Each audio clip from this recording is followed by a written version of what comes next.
Wargamers. Today we're going to talk about Gargoyles, one of the classic units from Tyranids that has been revised in the new Tyranids Codex. So before we do that, I want to say thanks for watching. If you like this video, go ahead, hit the like button, the subscribe button, and the notification bell. That way you don't miss any of my upcoming 8th edition unit reviews or battle reports. Okay, so Gargoyles, movement 12, that's a really key feature of these guys. They have been multiple different things in the past, including jump infantry, but now they just have movement 12, which works out really nicely.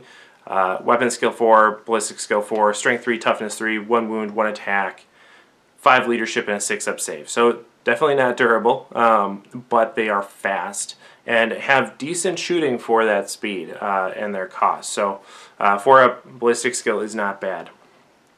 It starts off as a unit of 10 gargoyles, but it can get up to 30, so not a small unit size at all. And they're equipped with flesh borers and blinding venom. Flesh borers are the standard 12-inch assault 1 weapon, and the blinding venom is a melee weapon, strength 3, and if a unit suffers any unsaved wounds from this weapon, your opponents must subtract 1 from hit rolls for that unit until the end of the turn.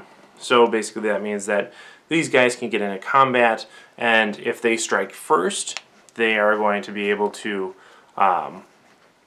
reduce the ability of your opponent to punch back, and additionally they are going to help mitigate attacks against other units that are in combat with them. So, and I think that's the more important thing, is yes, these guys are not very strong, but they're fast and they can help reduce damage output of enemy units, which is important. It makes them more durable, for one thing, so it increases their ability to continue to do that, but it also helps increase durability of other units in close combat.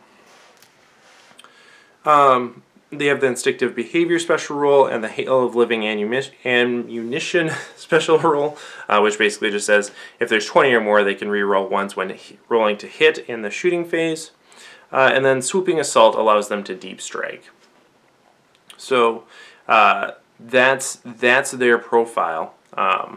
And you know, this is not bad, and I think this unit actually offers some really nice utility in 2 different ways.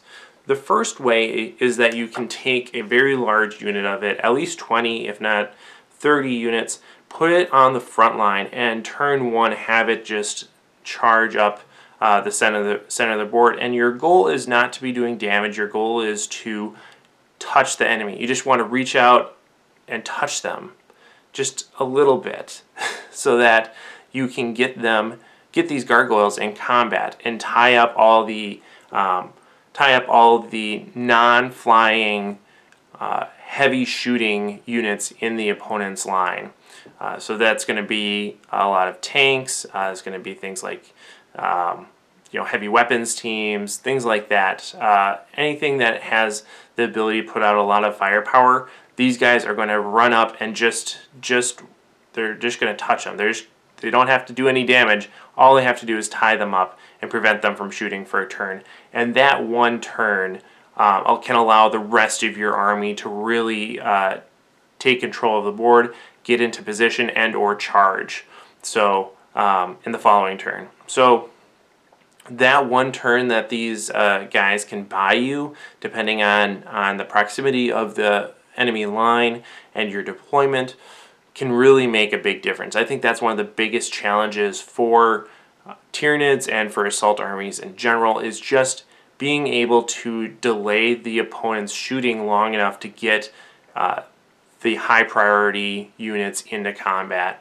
And gargoyles are a really nice way to do that because they are so fast and you can take so many of them at a low point cost.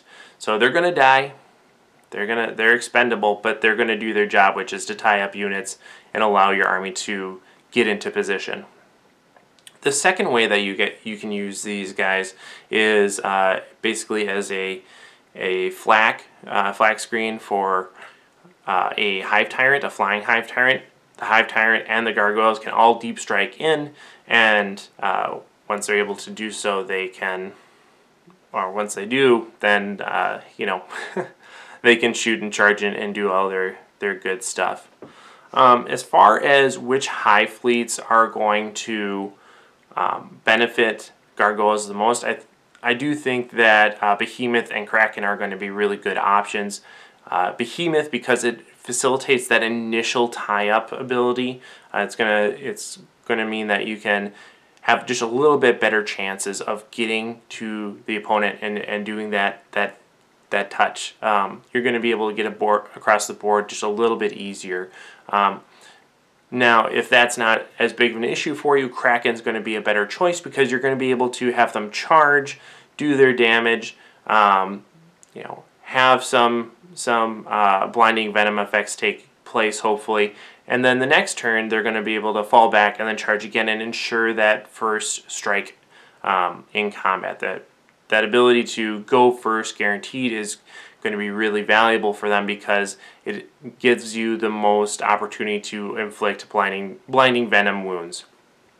And so Kraken can be really nice. Now there is a risk there, especially if you are using them in conjunction with something like a Hive Tyrant or something that you're trying to reduce damage against. So like let's say you take a bunch of Gargoyles and they go up against Magnus, who's fighting a Hive Tyrant, and you know, you elect to go first with the Gargoyles, hoping that they're going to get just one wound through, and that's going to reduce Magnus's ability to punch back.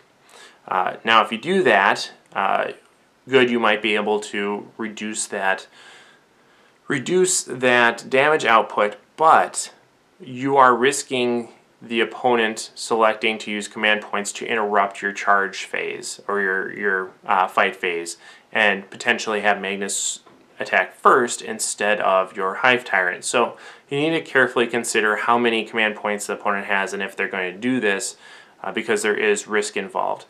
Generally, probably depending on the target, the more surefire bet is just to have the Hive Tyrant swing first because your point is to kill Magnus, not reduce his damage output in close combat. So if you can do enough damage right off the bat with your Hive Tyrant, that's going to be more important than using the Gargoyles. But if you're going against something that you know, you're probably not going to kill right away, or like a large unit of infantry that has a lot of damage output, but isn't necessarily going to be completely wiped out by a small number of attacks, then having the blinding venom go first could actually be worth it.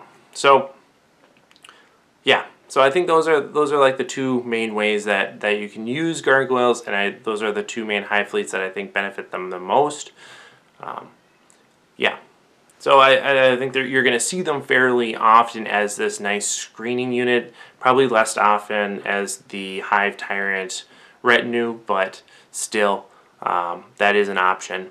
Let me know what you guys think in the comments below, how you're seeing Gargoyles be played, how you're using them, their strengths, weaknesses, and how it's going for you. Other than that, thanks for watching, and of course, happy wargaming.